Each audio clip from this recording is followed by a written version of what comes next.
أعوذ بالله من الشيطان الرجيم. بسم الله الرحمن الرحيم.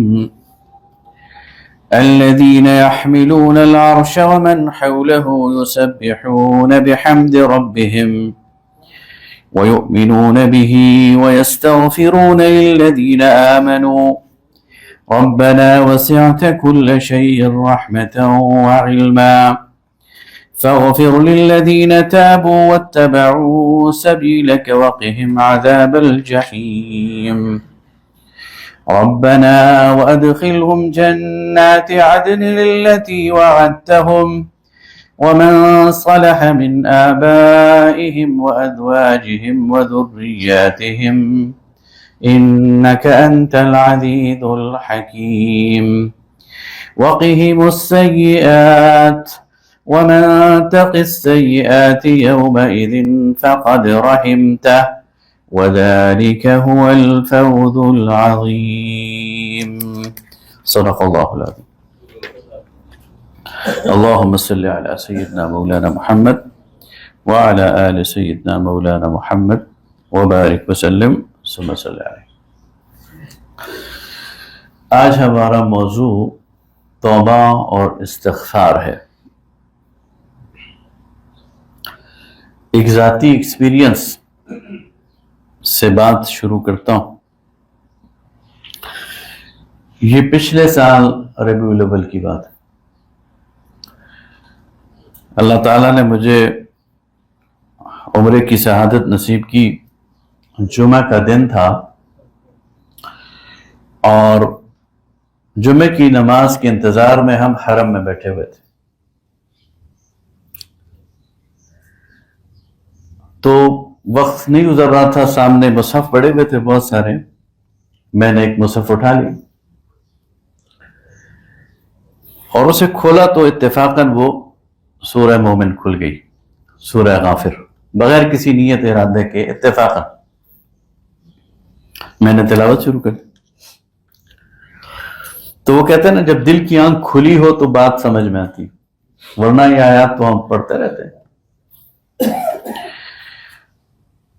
تو جب ان آیات پر جو میں نے آپ کے سامنے تلاوت کی ہے میں پہنچا تو ایک دم ایک منظر میرے سامنے آ گیا کہ دیکھیں ہمارا رب کتنا رحیم اور کریم ہے کہ ہمارے علم اور اطلاع کے بغیر ہمیں خبر ہی نہیں ہے. اس نے ہمارے لیے ہمارے گناہوں کی بخشش کا انتظام کر رکھا ہے. یعنی اس کی کرم اور اس کی رحمت اور اس کی چاہت کہ ہم بخشے جائیں کہ اس نے فرشتے مقرر کر رکھے ہیں. ہمیں نہیں معلوم, لیکن وہ للذین آمنوا, ایمان والوں کے لیے, ہمارے لیے اللہ سے استغفار کر رہے ہیں. تو اس سے آپ اندازہ لگائیں کہ جو مغفرت کا موضوع ہے, توبہ کا موضوع ہے, استغفار کا موضوع ہے, یہ اللہ تعالیٰ کے لیے کتنا اہم ہے.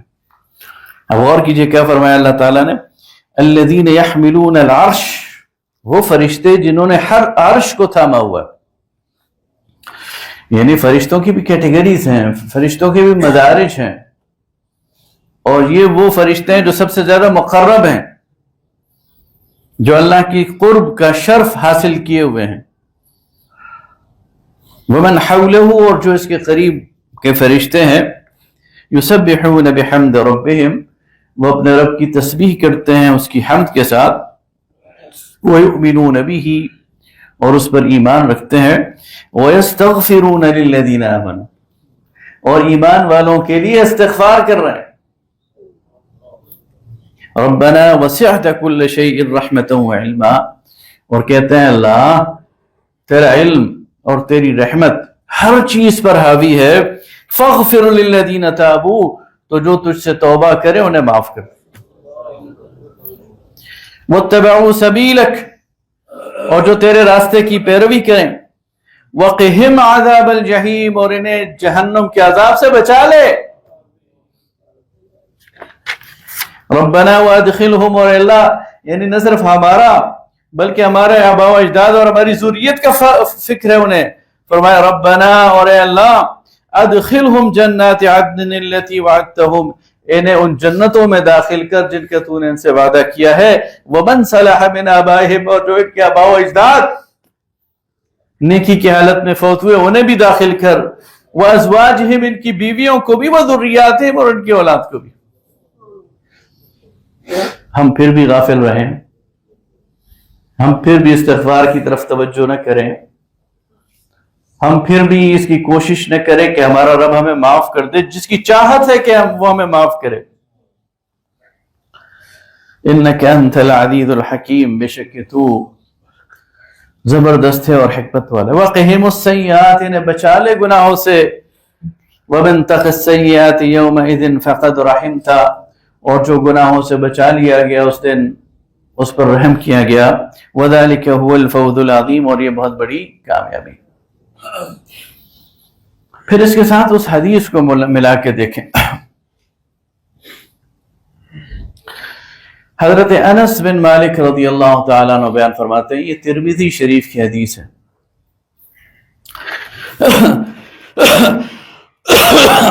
حضرت انس کہتے ہیں سمعت رسول اللہ صلی اللہ علیہ وسلم یقول، میں نے رسول اللہ صلی اللہ علیہ وسلم کو فرماتے سنا۔ یہ حدیث قدسی ہے۔ سمعت رسول اللہ صلی اللہ علیہ وسلم یقول قال اللہ تبارک و تعالی، اللہ جو رب ہے اور جو بلند و بالا ہستی ہے وہ فرماتا ہے۔ کون فرماتا ہے؟ اللہ فرماتا ہے، یا ابن آدم، اے آدم کی اولاد، انک ما دعوتنی ورجوتنی، جب تک تو مجھ سے دعا کرے گا، جب تک تو مجھ سے امیدیں باندھے گا، غفرت لک ما کان فیک، تو جس بھی حال میں ہوگا میں تجھے معاف کر دوں گا، ولا ابالی، اور مجھے کوئی پرواہ نہیں ہے۔ یا ابن آدم لو بلغت ذنوبك عنان السماء ثم استغفرتنی غفرت لک ولا ابالی، تیرے گناہ آسمان کے کناروں تک پہنچ جائیں اور تو آ جائے مجھے معاف کر دے اللہ، میں تجھے معاف کر دوں گا اور مجھے کوئی پرواہ نہیں ہے۔ یا ابن آدم لو اتیتنی بقراب الارض خطایا ثم لقیتنی الا تشرک بی شیئا غفرت ولاتیتک بقرابها مغفرہ، اے ابن آدم تو زمین بھر کر گناہ لیا ہے لیکن میرے ساتھ اس حال میں شریک ہو کہ تو نے میرے ساتھ کسی کو شریک نہ ٹھہرایا ہو تو میں زمین بھر کر تجھے مغفرت دے دوں، بلا ابالی، مجھے کوئی پرواہ نہیں۔ یہ ہے ہمارا رب، یہ وہ اللہ جو بخشنے کو پسند کرتا ہے، معاف کرنے کو پسند کرتا ہے۔ یہ سورہ غافر ہے، سورہ مومن ہے، اس میں اللہ تعالیٰ اپنی صفت بیان کرتا ہے، غافر الذنب، وہ گناہوں کو معاف کرنے والا، گناہ کو معاف کرنے والا غافر ہے۔ لیکن وہ صرف غافر نہیں ہے، وہ غفار ہے۔ غافر تو مطلق لفظ ہے نا، گناہ معاف کرنے والا۔ غفار کا مطلب ہے بہت سارے گناہ معاف کرنے والا۔ زمین بھر کر گناہ لے آؤ لیکن استغفار کرو، بخشش چاہو، ندامت اختیار کرو، معاف کر دے۔ اس میں وسعت میں کوئی کمی نہیں ہے۔ اور وہ صرف غفار نہیں ہے، وہ غفور ہے۔ غفار کا مطلب ہے بہت سارے گناہ معاف کر دینے والا، اور غفور کہتے ہیں بہت سارے گناہ بار بار معاف کرنے والا۔ زمین بھر کر گناہ لے آؤ، معافی چاہو، معاف کر دے گا، پھر لے آؤ، معافی چاہو، معاف کر دے گا، پھر لے آؤ، معافی چاہو، معاف کر دے گا۔ اس کی معافی کی انتہا نہیں ہے۔ ایک شخص آیا نبی صلی اللہ علیہ وسلم کے پاس، کہ ہائے میرے گناہ، ہائے میرے گناہ، ہائے میں پریشان تھا گناہوں سے۔ آپ نے فرمایا کیا ہوا؟ کہا میرے بہت زیادہ گناہ ہے، پتہ نہیں معاف کرے گا اللہ کے نہیں۔ آپ نے کہا کہو اللہم مغفرتک اوسع من ذنوبی، اے اللہ تیری مغفرت میرے گناہوں سے زیادہ بڑی ہے، وَرَحْمَتُكَ أَرْجَى عِنْدِي مِنْ عَمَلِي، اور میرا بھروسہ تیری رحمت پر ہے، اپنے عمل پر نہیں ہے۔ اس نے الفاظ ادا کیے، فرمایا دوبارہ پڑھو، اللہم مغفرتک اوسع من ذنوبی ورحمتک ارجى عندی من عملی۔ اس نے دوبارہ کہا تیسری بار کہو، اس نے تیسری بار کہا جاؤ اللہ نے تمہارا گناہ معاف کر۔ اتنی سی دیر، اتنا سا اہتمام ہے، اتنی سی توجہ ہے، اور وہ اللہ اس انتظار میں ہے۔ صحیح مسلم کی وہ حدیث وہ آپ نے بار بار سنی ہوگی، اس موقع کے لیے پھر میں آپ کے سامنے یاد دہانی کے لیے رکھتا ہوں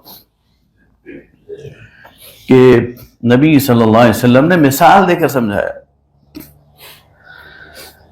کہ اللہ تعالیٰ اپنے گناہگار بندے کو کیسے ریسیو کرتا ہے، کیسے اس کا استقبال کرتا ہے۔ فرمایا کہ ایک شخص ہے صحرا میں سفر کر رہا ہے، اور اس کا کھانا پانی اس کی سواری پر، راستے میں جاتے ہوئے کئی سایہ دار درخت دیکھتا ہے، تھوڑی دیر کے لیے استراحت کرتا ہے، نیچے اترتا ہے، جھاڑی سے اپنی سواری باندھ دیتا ہے، اس کی آنکھ لگ جاتی، جب اٹھتا ہے تو دیکھتا ہے اس کی سواری غائب۔ اب اس سواری پہ اس کا کھانا پینا بھی ہے، اور پیدل وہ صحرا عبور بھی نہیں کر سکتا، تو سواری غائب ہو جائے تو بس اس کو تو موت ہی نظر آئے گی، اس لیے کہ پیدل وہ جا نہیں سکتا، بھوکا پیاسا رہ نہیں سکتا، تو نا امیدی کی کیفیت میں وہ بیٹھا ہوتا ہے کہ اچانک اس کی وہ سواری دور سے آتی ہوئی اسے نظر آتی ہے، تو اس کے اندر امید کی ایک کرن اور زندگی کی ایک جو ہے نا وہ روشنی وہ نظر آ جاتی ہے، خوش ہو جاتا ہے، ظاہر اس کی خوشی کی انتہا ہے، تو کہنا یہ چاہتا ہے اللہ تو میرا رب ہے، میں تیرا بندہ ہوں، لیکن خوشی کی وجہ سے کہتا ہے اللہ تو میرا بندہ ہے، میں تیرا رب ہوں۔ دماغ کام کرنا چھوڑ دیتا ہے اس خوشی کی وجہ سے۔ فرمایا اس بندے کو اپنی سواری کے واپس آنے کی اتنی خوشی نہیں ہوتی جتنا اللہ کو اپنے گناہگار بندے کے واپس آنے کی خوشی ہوتی ہے۔ وہ اللہ خوش ہو رہا ہے، موقع دے رہا ہے، فرشتوں کو لگایا ہوا ہے، اور ہم ہیں کہ اس سے دور بھاگ رہے ہیں، ہم ہیں کہ اس کی طرف توجہ نہیں کر رہے، ہم ہیں کہ اس سے مایوس ہو رہے ہیں۔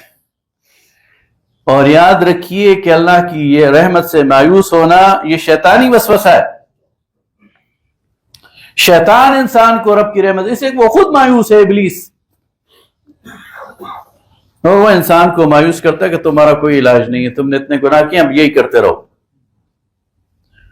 تمہارا چھٹکارا نہیں ہے۔ اللہ فرماتا ہے نہیں، مجھ سے مایوس نہ ہو۔ سورہ زمر کی وہ آیات، قل لعبادی الذین اسرفوا علی انفسہم لا تقنطوا من رحمت اللہ ان اللہ یغفر الذنوب جمیعا۔ اللہ سارے کے سارے گناہوں کو معاف کر سکتا ہے، معاف کرنے والا ہے۔ اس لیے ایک مومن، اس کی زندگی وہ تو استغفار کی زندگی ہے، وہ تو پلٹنے کی زندگی ہے، وہ تو واپس آنے کی زندگی ہے۔ اور یاد رکھیے کہ اس استغفار کے نتیجے میں اللہ تعالیٰ نہ صرف گناہوں کو معاف کرتا ہے بلکہ اس کا ریگریٹ اور اس کا جو احساس گناہ ہے وہ بھی دھو دیتا ہے۔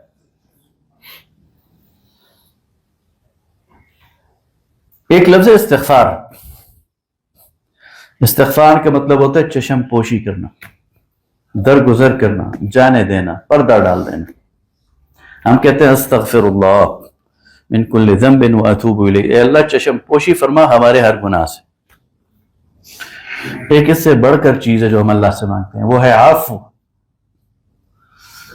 استغفار کا مطلب ہوتا ہے چشم پوشی، اور عفو کا مطلب ہوتا ہے مٹا دے، ڈیلیٹ کر دے، ختم کر دے، اس کا اثر مٹا دے، اس کے آثار، اس کے شواہد، اس کی گواہیاں، سب کچھ مٹا دے۔ حضرت عائشہ صدیقہ رضی اللہ تعالی عنہا وہ فرماتی ہیں کہ میں نے رسول اللہ سے پوچھا، یا رسول اللہ شب قدر اگر کسی کو نصیب ہو جائے تو دعا کیا کرنی چاہیے؟ تو آپ نے سکھایا اللہم انکا عفو کریم، اے اللہ تو معاف کرنے والا ہے، مٹا دینے والا ہے، ختم کر دینے والا ہے، تو تحب العفو، اس عفو کو پسند کرتا ہے، فاعف عنی، مجھے معاف کر دے۔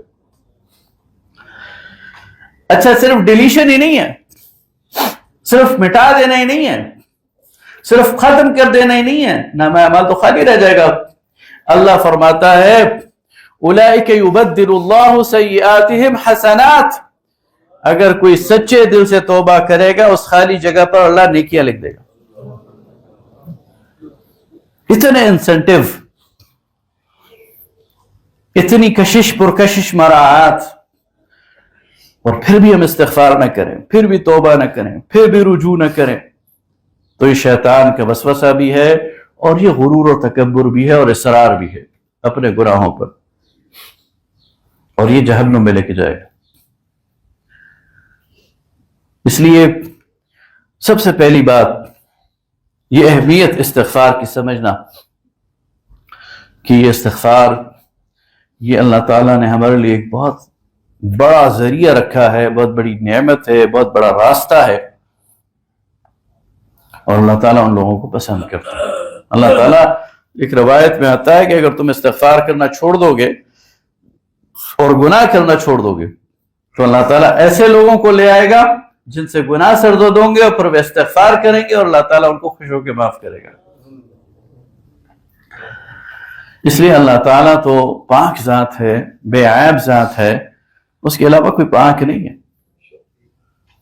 اس کے علاوہ کوئی عیب سے خالی نہیں ہے۔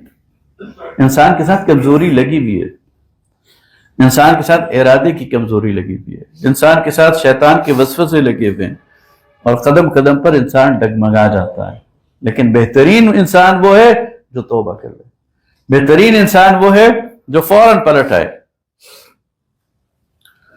اس لیے فرمایا کہ ان اللہ یحب المحسنین والذین اذا فعلوا فاحشة او ظلموا انفسهم ذکروا اللہ، جب ان سے کوئی برا کام ہو جاتا ہے فوراً انہیں اللہ یاد آ جاتا ہے، فاستغفروا لذنوبهم، تو یہ اللہ سے اپنے گناہوں کی بخشش چاہتے ہیں۔ وَمَن يَغْفِرُ الذُّنُوبَ إِلَّا اللَّهُ، اور اللہ کے علاوہ کون ہے جو گناہوں کو معاف کرے۔ وَلَمْ يُصِرُّوا عَلَى مَا فَعَلُوا وَهُمْ يَعْلَمُونَ، اور یہ اپنے اعمال پر اصرار نہیں کرتے، ڈھٹائی نہیں کرتے، جمتے نہیں ہیں، بلکہ اپنے رب کے سامنے سرنڈر کر جاتے ہیں۔ یہ آدم علیہ السلام کی سرشت ہے، اپنے رب کے سامنے تسلیم ہو جانا، اور یہ اللہ کو پسند ہے۔ تو میرے بھائیوں، یہ استغفار اور یہ توبہ، جی اس کی اہمیت تھی۔ اب اس کا طریقہ کیا ہے اور اس کے مدارج کیا ہے؟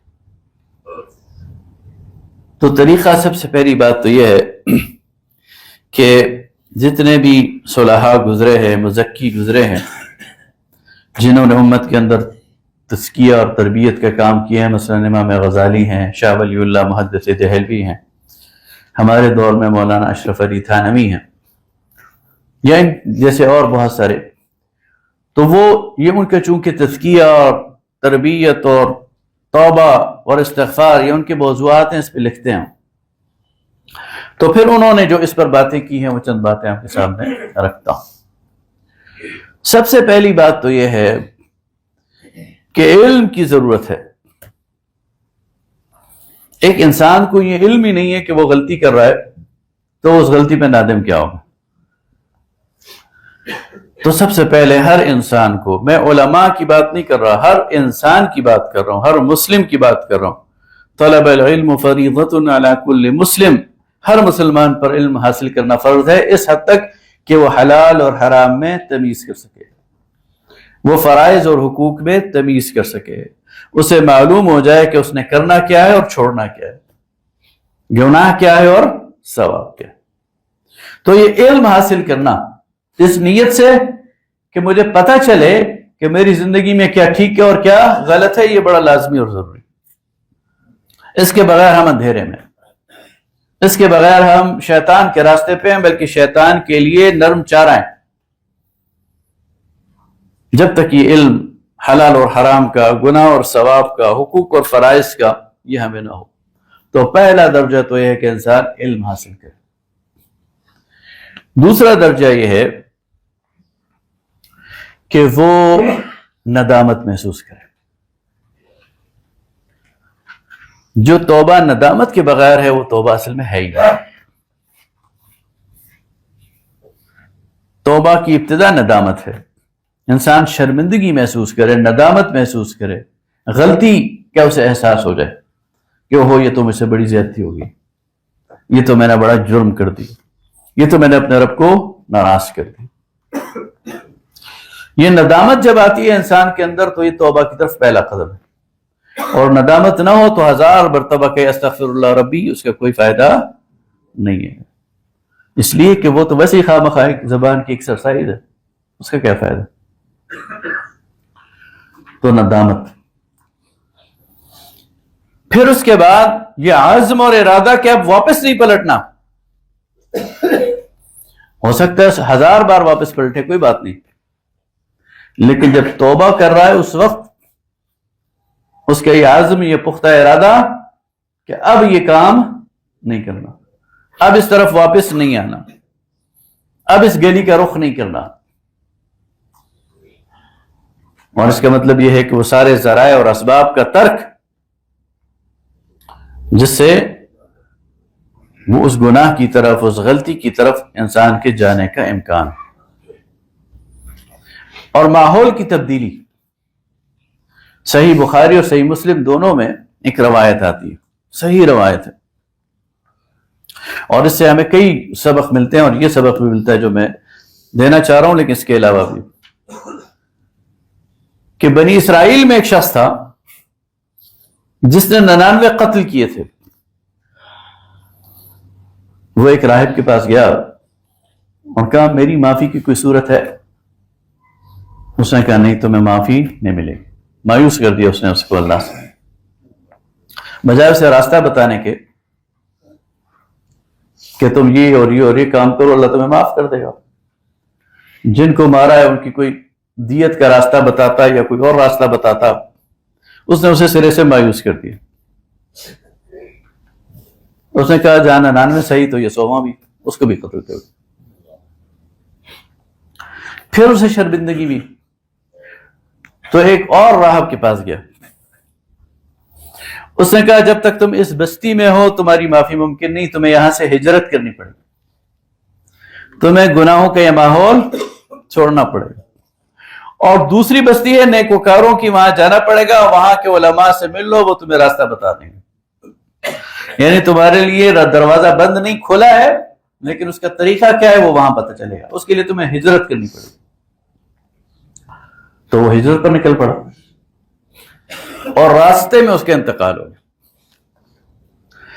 اب عذاب کے فرشتے بھی آ گئے، ثواب کے فرشتے بھی آ گئے، اور آپس میں مناقشہ کر رہے ہیں کہ کون اس کی روح کو لے کے جائے. تو فیصلہ انہوں نے آپس میں یہ کیا کہ چونکہ یہ عذاب یعنی گناہ کی بستی سے چل پڑا تھا اس نیکوکاروں کی بستی کی طرف، تو جس کا فاصلہ کم ہوگا وہی سے لے جائیں گے.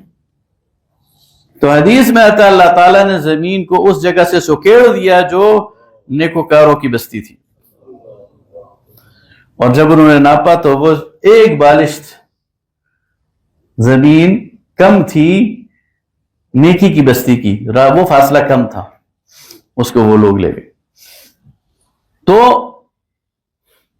یہ اس سے کیا معلوم ہوا کہ ایک تو بندے کو ماحول چھوڑنا ہے اور پھر اس کے تدارک کی تدبیر کرنی ہے، اور دوسرا یہ کہ جو کسی سے وہ مسئلہ پوچھے گا کسی فقیہ سے تو اسے مایوس نہیں کرنا بلکہ اسے راستہ دکھانا. اگلی بات یہ ہے کہ ایک ہے حقوق العباد اور ایک ہے حقوق اللہ.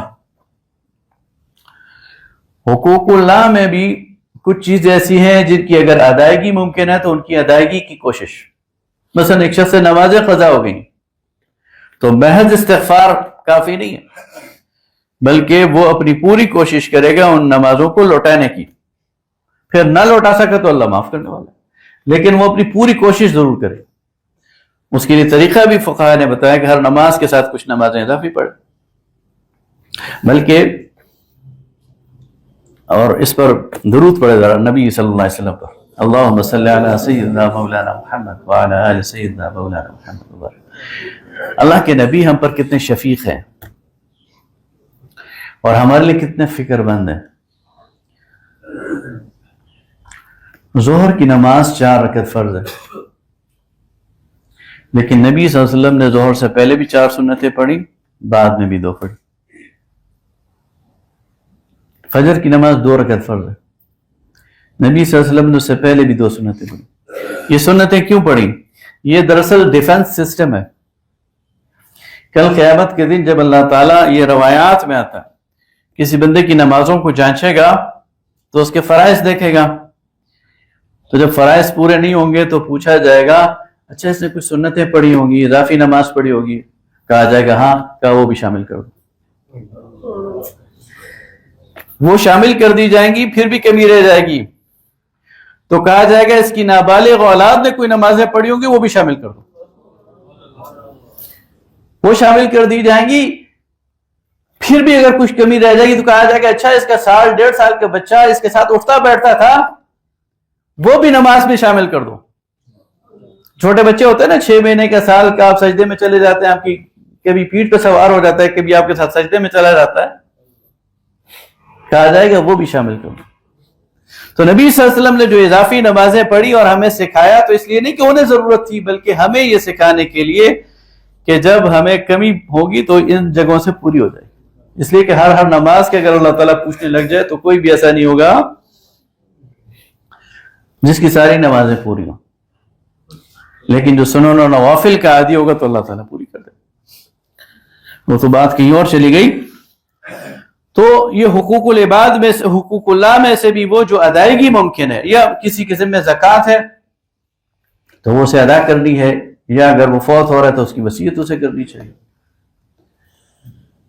یا کسی قسم میں اس پر حج اور عمرہ فرض تھا اس نے نہیں کیا تو اس کے لیے بھی اس کی ادائیگی اسے کرنی چاہیے، صرف استغفار سے کام نہیں ہوگا۔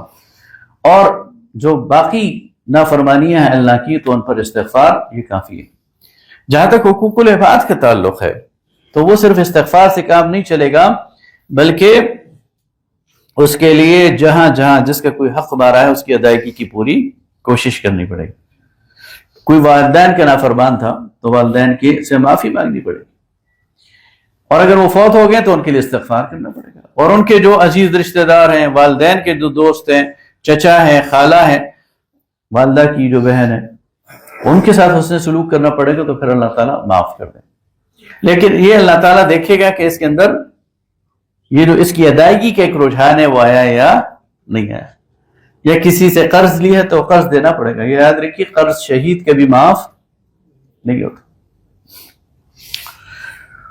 تو حقوق العباد کی ادائیگی جس حد تک ممکن ہو سکے، اور ساتھ ساتھ استغفار، ساتھ ساتھ ندامت، اور ساتھ ساتھ اس پر مستقل مزاجی اور مداومت کے آئندہ اب یہ نہیں کرنا، تو اس سے یہ ہوگا کہ اس کو اللہ تعالیٰ معاف کر دے گا۔ اور اگر پھر بھی کوئی کمی کوتاہی رہ جائے گی نا، تو حدیث میں آتا ہے کہ کل قیامت کے دن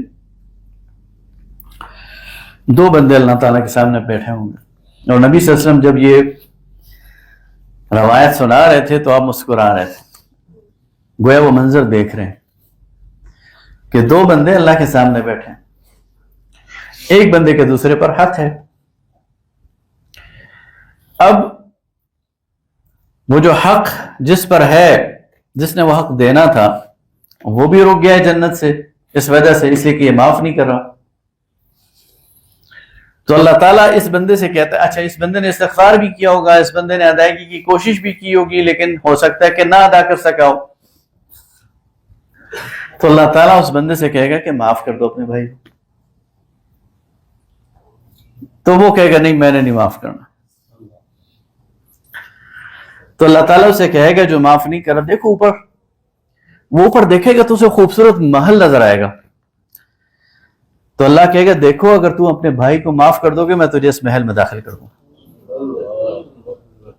تو وہ کہے گا میں نے معاف کیا، میں نے معاف کیا، میں نے معاف کیا۔ تو اللہ تعالیٰ پھر وہاں انتظام کر دے گا. جو بندہ سچائی کے ساتھ، خلوص کے ساتھ اپنی پوری کوشش کرتے ہوئے حقوق ادا کرے لیکن پھر بھی کسی کا حق ادا نہ ہو اور رہ جائے، تو پھر اللہ اس کے لیے انتظام بھی کر دے گا. اس لیے میرے بھائیو مایوس ہونے کی ضرورت نہیں ہے، استغفار کی ضرورت ہے، رب کے پاس واپس آنے کی ضرورت ہے، پلٹنے کی ضرورت ہے اور اس کے سامنے رونے کی ضرورت ہے تنہائی میں. نبی صلی اللہ علیہ وسلم نے فرمایا کہ سبعۃ یظلھم اللہ فی ظلہ یوم لا ظل الا ظلہ. 7 قسم کے انسان ایسے ہیں جن کو اللہ تعالیٰ اپنے عرش کے سائے کے نیچے کل قیامت کے دن جگہ دے گا. اس وقت اس کے علاوہ کوئی اور سایہ نہیں ہوگا. اور ان میں سے ایک تھا وَرَجُلٌ إِذَا ذَكَرَ اللَّهُ خَالِيًا فَفَاضَتْ عَيْنَاهُ. ایسا شخص جس نے تنہائی میں اللہ کو یاد کیا اور اس کی آنکھوں سے آنسو بہے. تنہائی میں اللہ کے پاس جا کر، اللہ کے سامنے رو کر اللہ تعالیٰ سے اپنے گناہوں کی معافی مانگیں گے. یقیناً اللہ معاف کرنے والا ہے، اس میں شک اور شبہ ہے ہی نہیں. وہ غافر الذنوب ہے، غافر الذنب ہے، قابل التوب ہے، غفار ہے اور غفور ہے. وآخر دعوانا الحمدللہ.